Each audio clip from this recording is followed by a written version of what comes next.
Hey, what's up? So, I wanted just to run this. This will be like hopefully a short piece, but I can't believe they're trying this again. Like it was so stupid when they tried it during the hearings with Kavanaugh. It was just blatantly, you could just tell, blatantly made up horseshit. But they've done it again. Um, the New York Times forced to admit Kavanaugh victim doesn't remember assault. This is by John Nolt, Breitbart. The far left New York Times has been shamed into adding a humiliating correction to its latest and now debunked smear of Associated Supreme Court Justice Brett Kavanaugh. The correction admits a fairly, somewhat, kinda, sorta, maybe important piece of information about how Kavanaugh's alleged victim refused to talk to the New York Times and doesn't remember the alleged assault.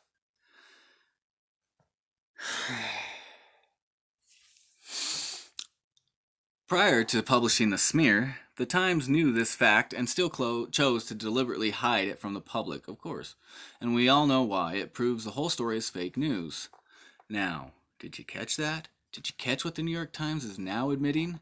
Let me repeat it for the CNN impaired. Brett Kavanaugh's alleged victim doesn't recall being an alleged victim. The victim doesn't remember the assault. Wow, the victim doesn't remember being sexually assaulted. She doesn't remember it happening. And the New York Times not only went ahead and reported the story as credible, the New York Times hid the information from readers. Wow. I mean, I guess I shouldn't be surprised. Anything coming out of any of the left-leaning media is it's all biased. Gosh, you'd think they'd be bankrupt now. On Saturday, the failing New York Times published a piece claiming it had found a new Kavanaugh accuser. Here's the bombshell portion.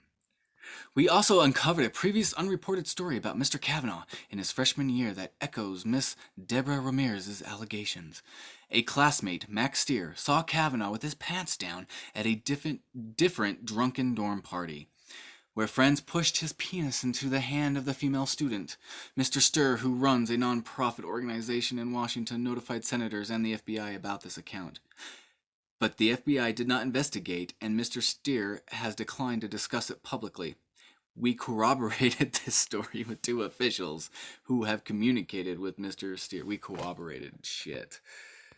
But what the Times didn't tell its readers is that the alleged victim of this alleged assault, the very person into whose alleged hand the alleged penis was allegedly thrust, does not recall anything about the penis incident and does not want to talk to the media.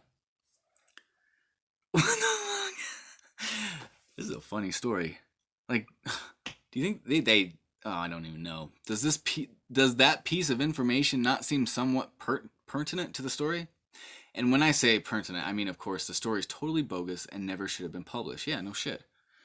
But they do that. They do that a lot, though. What they do is they will get a catchy headline, and that's a lie.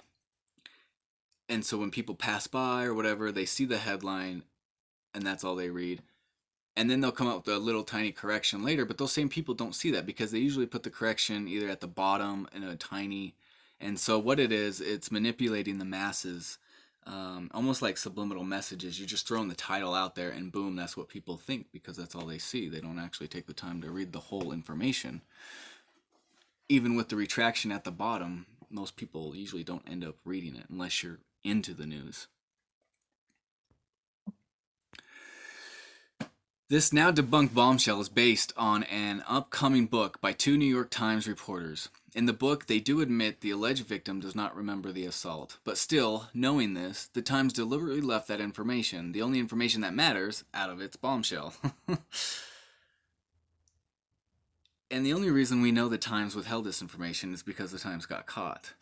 Thankfully, and the Times obviously didn't expect this, a few conservatives received an advance copy of the book. They located this pertinent fact and blew it up on social media. This is the only reason why, after 36 hours of attempting to deceive the public, the Times grudgingly added the following correction Sunday evening. Editor's note. An earlier version of this article, which was adapted from a forthcoming book, did not include the element of the book's account regarding as assertion by a Yale classmate that friends of Brett Kavanaugh pushed his penis into the hand of a female student at a drunken party. The book reports the female student declined to be interviewed, and friends say that she does not recall the incident. That information has been added to the article. The updated story reads like this, and even the update is a lie. Wow. We corroborated the story with 2 officials who have communicated with Mr. Sturr. The female student declined to be interviewed, and the friends say she does not recall the episode. It's worth pointing out that Max Stier is a Democrat operative, a former attorney for the Clintons, and who also refused to talk to the Times. You know, every single one of these attorneys, or maybe it's the same. Is it the same attorney that did what's her name? Oh, the first accuser, Brett Kavanaugh. Is that same lady? Finally, when the Times claims in an update that it corroborated the story, that's a lie. Of course, yeah. All the Times did was talk to a couple people who say Sturr told him about the sexual assault that the victim doesn't even recall happening. That's not corroboration, that's hearsay. But since this is a new standard of journalism, I have something to report. I am deeply ashamed to admit it, but I honestly don't remember New York Times executive editor Dean Baquet sexually assaulting me. Here's my headline. I do not remember Dean Baquet sexually assaulting me. So a Democrat operative is running and claiming he witnessed an assault that the victim herself cannot remember, but even he is not talking to the Times about it. Gee, I wonder why. Anyway, I honestly don't remember Dean Baquet sexually assaulting me. How can I deny something when I don't have any memory of it ever happening? Feel free to quote me on that. And that was John Nolt. That's funny. Man, alright. That was a nice laugh. The New York Times is nothing more than a joke. Alright, subscribe, share, comment, like, disagree, whatever. Alright, I'll see you guys in the next video.